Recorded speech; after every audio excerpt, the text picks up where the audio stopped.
We've got TargA, the pink Zerg, spawning up here in the top left, and the boss toss. SKMC over in the top right-hand corner of Tal'Darim Altar.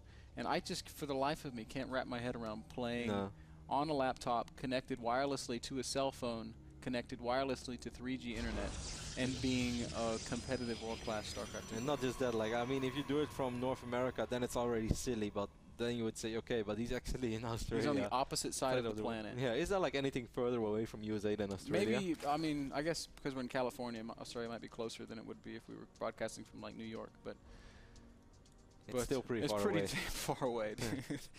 It's just silly. TargA, what a boss. Oh. Anyway, ZMC going for a pretty quick scout. Of course, that's what you want to do on Tal'Darim Altar Band. In case you get 6 put, and if you would scout the 2 wrong positions first, you'll be in a lot of trouble. But he gets a quick scout off, and he will see that there's nothing to worry about yet.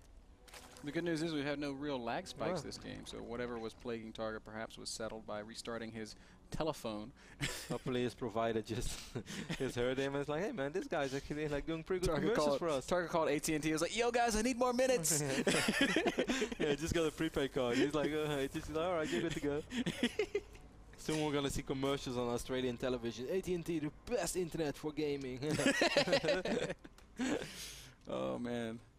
So 14 pull for TargA. He's probably going to try and get a hatch down around 16, 17, if MC will allow it. Last time MC did block with a pylon. MC has gone Nexus first in the meantime. I love this. He knows that without speedlings, without early spawning pool, it's very, very difficult, if not impossible, for TargA to get anything into his base. So he's not too worried. Doesn't even try blocking that hatchery. He's just completely scouting around with his probe. Yeah, interesting. And what I always wonder about is how Zergs are going to play on Tal'Darim, because this is not a map where you can go 3 bases in 4 minutes. Well, you could potentially do it over here on the left side, but that's just super risky. If a pylon goes up over here, or just void ray pressure with +1 zealots in general, is really, really hard to deal with, because you cannot just send a queen or even 2 queens from your natural to reinforce. So I kind of wonder, maybe TargA is going to make some additional links and he's going to start working on these rocks, or maybe we'll see some crazy 2-base action for quite a while. We'll see. The good news, by the way, is, man, that TargA did say that hopefully his internet will arrive real soon, that he's working on it. So, man, how good is TargA going to be? TargA is going to be the best. It's going to be like, oh, man, it's going to be EG TargA. It's going to, to quote Axelav, it's going to be bye bye Stefana. EG TargA. That was not Axelav, that was Xlord. Oh, that's right. How dare I misspeak in such a terrible way? X would never say that. He's too humble. X-Lord's too busy sliding down slides with a bare butt to worry about humility. Yeah. So you see Pro from MC just cruising around the map. He's keeping it alive right now. TargA started off with guess really quick, so I wonder what we're going to see. I want to talk a little bit about this, because TargA did it on Odyssey too. And it's something that's been bouncing around in my mind a lot recently in my own ladder play, and I've been starting to get that gas a little bit faster.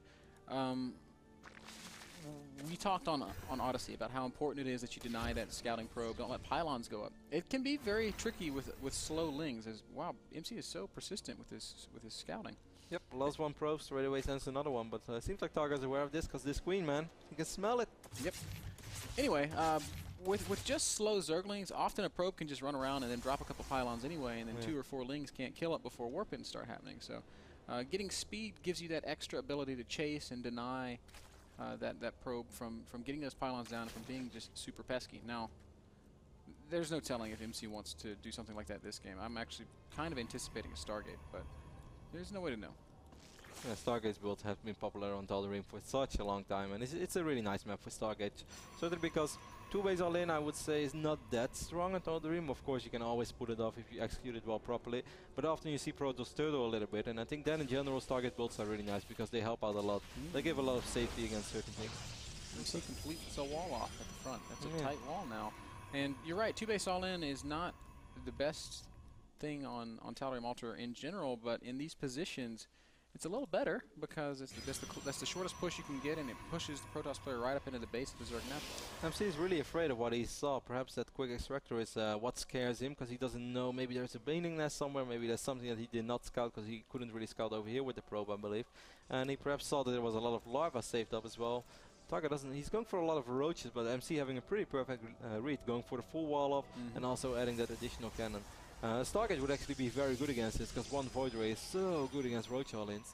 But we don't have a Stargate. No, we don't. We've just got a couple of gateways. Warp Gate's not even done yet, so those roaches are going to start marching across the map. MC completely blind, but as you said, he's made a good read so far. I think he needs a third cannon, though. Yeah, I agree with that, because this is good, but the problem is if your units are too far in the back, they won't actually be able to reach the roaches unless you go too close, but then the roaches can reach the Protoss units again. And obviously TargA is going to have way more units than MC in this phase of the base, this phase of the game. Those sentries help out a ton, though, because if he drops 2 force fields here, he can save a lot of time for himself. The warpins are going to be ready as well. I think MC will be more than fine, but it will come down to execution. He cannot screw up. Here we go. Roaches are going to march forward. There's a lot of force field on those 4 sentries. Roaches are going to just start working on the cannons while the Zerglings start picking away at this pylon. That's the only thing keeping them out right now. More roaches showing up. It all comes down to MC's ability to control his units here. Well, MC is so careful with his force fields, really doesn't want to use them, and that means he's going to lose both cannons pretty much straight away. This pylon is going to fall, though, but MC he wants to just make sure that his wall stays up. I'm not sure if this was the right decision. Well, we'll see those sentries slowly tasing away at all the units on the other side. Gateway taking a lot of damage now. More cannons starting to warp in. Great force fields by MC. He's being so very patient. So far, so good for MC. How much energy does he have left? He has at least 3 force fields left, and that should probably be enough to hold off this aggression. Wow, what beautiful patience by MC. Wow. Like, which other Protoss will just let his 2 cannons die and think he's going to be fine? Every other Protoss in the world is spamming cannons. MC did add 2 more, but I mean, he just hit Guardian Shield. Small mistake right there by MC. It cost a little bit of force fields, but 2 force fields right now. 3 soon. Yep, with those extra sentries. Oh, look at those links, man. He's going to get a nice sentry top. This is so good for TargA. But MC all over it. Spots it immediately. Does force field out most of the Zerglings, losing a couple units. TargA does not want to run through. Finally, he does. Yeah, I think that's something he should have done before, but MC right on top of that straight away wipes in 1 Zealot.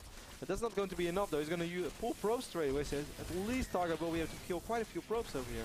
He's killed 7 so far, and that's actually all it's going to be. So 7 workers killed means MC has a 53 probe to 43 drone advantage right now. And with an Immortal out, any additional roachling pressure probably not going to work too well. Nope.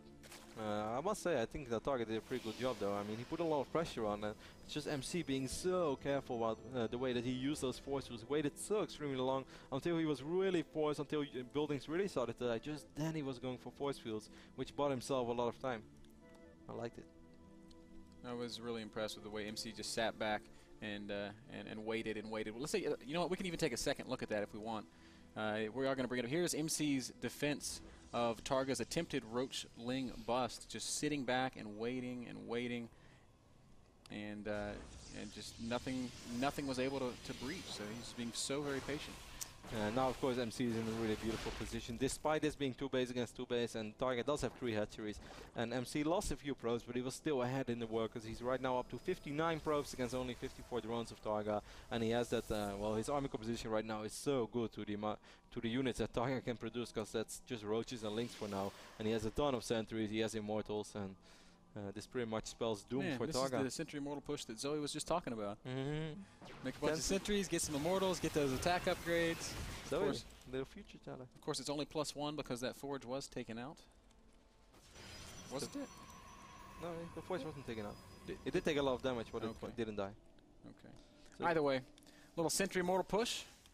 And the onus is on TargA right now. Can he hold? He's got the spines, he's got the queens, but the immortals just kill everything so fast. Everything that TargA has. And so many sentries. Guardian Axe Shield activated straight away for MC. Drops those force fields. He's going to take out the first Spinecrawler with no problem.